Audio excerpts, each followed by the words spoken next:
Hari Om, Bhagavad Gita, Daivasura Sampad Vibhaga Yoga, chapter 16, verse 2. Now the 17th Sampad, Deivi Sampad, Aloluptva. Shri Bhagavanuvacha Abhayam Sattva Samshuddhihi Jnana Yoga Vyavastitihi Dhanam Dhamascha Yagyascha Swadhyayatapa Arjavam Ahimsa Satyam Akrodaham Tyaga Shantirabhaishunam Daya Bhudeshvaloluptvam Mardavam Hrira Chapalam Tejashama Drudishaucham Adrogo Nadimanita Bhavanti Sampadam Deivim Abhijadasya Bharatam. Aloluptva. Swami Dayananda Saraswati says, it is the absence of longing in the presence of desirable sense objects. Aloluptva is an expression of rajas.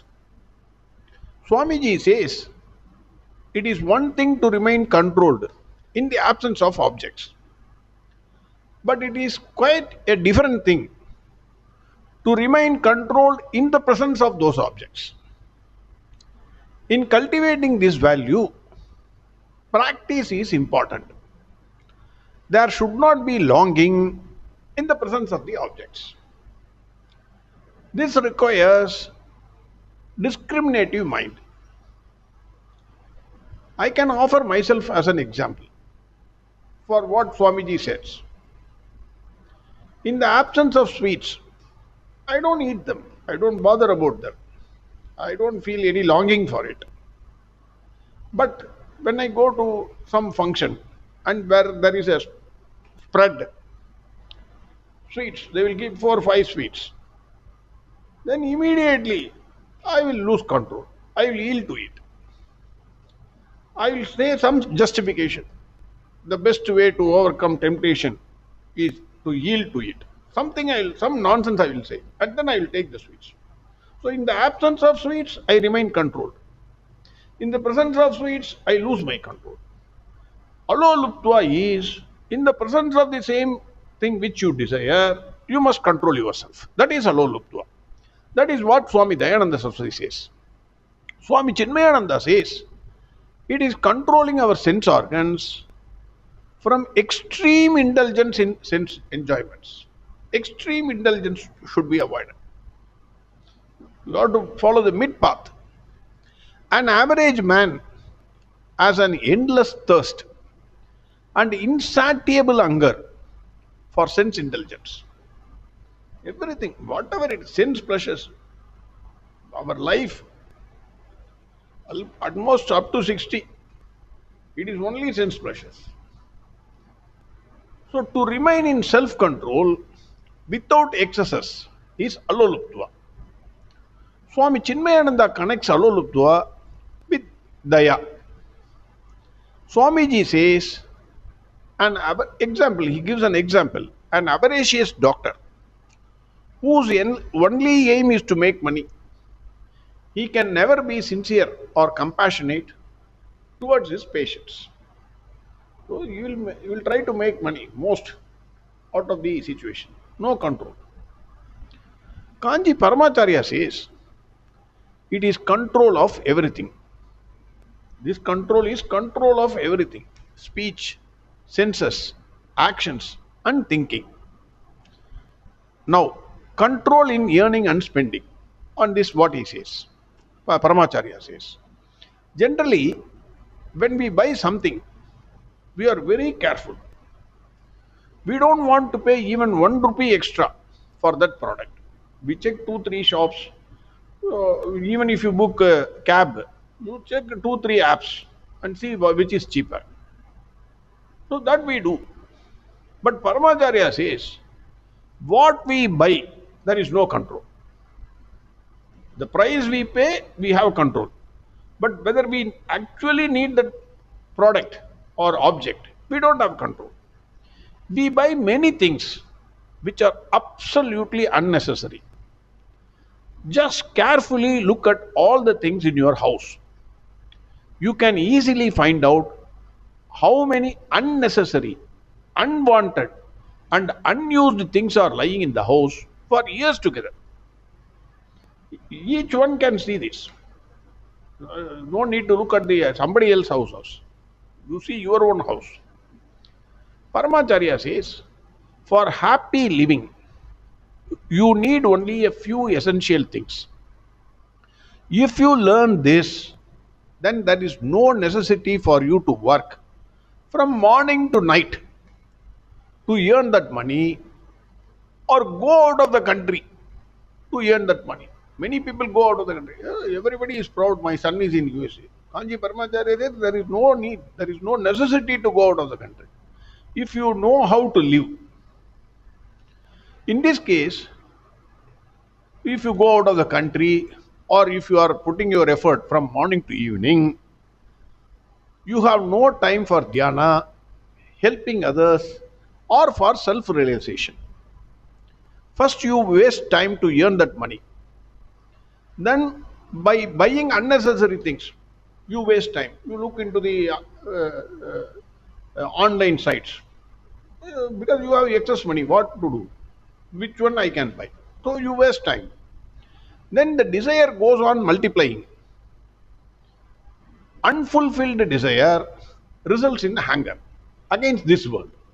Unnecessary. Then Paramacharya says, it is a fact of life that man cannot live without money. He is not saying you don't earn money. Don't misunderstand him. Paramacharya says, it is a fact of life. Money is necessary.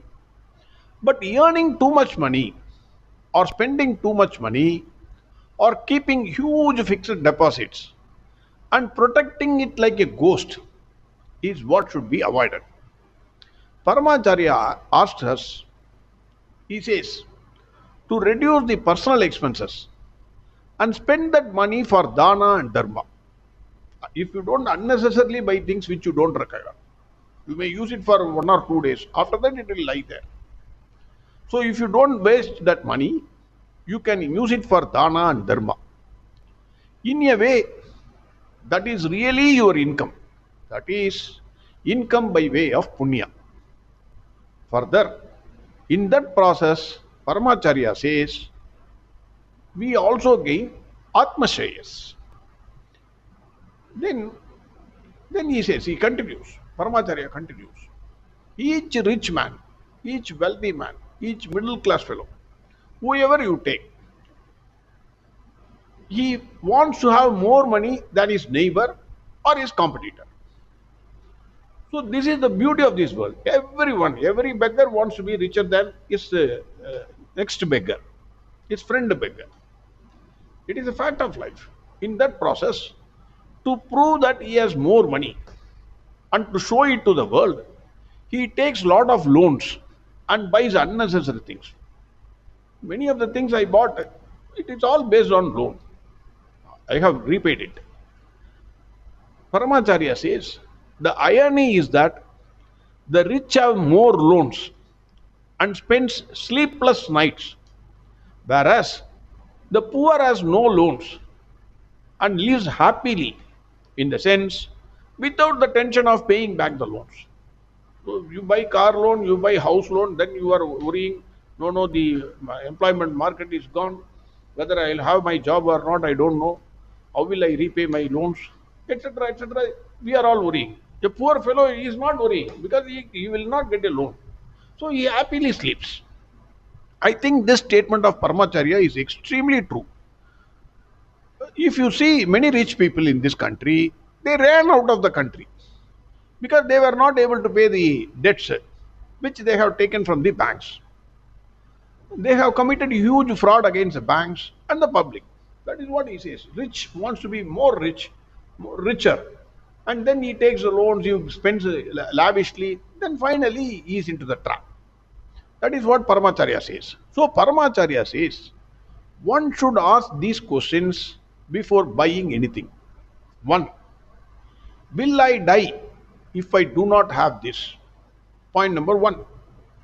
Two, is this absolutely essential for my living? Two. Three, is this an essential item for living? Is this a must? You must ask these questions, and if you ask these questions, you will have your own answers. You can control your urge to earn more and spend more for yourself. Paramacharya says, the more you give, the more you will get Mahalakshmi Kataksha. Generally, in the river beds, if you dig, the more you take out the water, the more it will come out. Similarly, he says, the more you give by way of dana dharma, the more Mahalakshmi will give it to you. That is the this thing, what Paramacharya says. Then, second, he says on control in speech. While talking also, one should control himself. Not even one word should be spoken extra. It should be like Bhagavad Gita. Not Bhagavad Gita has not explained in all the terms. I am only trying to explain each and every term. Bhagavan Krishna is direct, to the point. Not even one letter you remove from Bhagavad Gita, you will not get the meaning. I challenge. Similarly, Paramacharya says, one should not use even one word extra. One should not talk at length and waste his time and others' time also. The speech should be short, sweet, and direct to the point. I am trying to reduce my speech. Immediately, you don't think I am giving a long lecture every term. I try to give everything in a concise form. The fear is I may miss out on the essentials. If the Paramacharya says if the speech is too long, the message will not reach the listeners because they will get bored. Why this fellow is unnecessarily talking? So maybe it's an indication to me also. Control in action. Paramacharya says all action should be performed within a limit. No one should indulge in excessive actions, especially those actions which are not in any way useful for public welfare or atmashrayas. So actions also should be controlled. Then finally he says control in thinking. Of all the controls which he has said earlier, Paramacharya says this is the very, very important one. In a single minute, our mind thinks hundreds of thoughts. It jumps from one branch to another like a monkey, continuously without any control. Brahmacharya agrees. Even Krishna said, it is very, very difficult to control the manas. But whatever be the difficulty, this manas has to be controlled. That's a challenge, actually. The best way to control the manas, Paramacharya says, is to think good thoughts. Mind, by its nature, will go towards the bad thoughts. It will criticize somebody, it will scold somebody in the heart, it will try to... n number of bad thoughts will come. One or two good thoughts may come.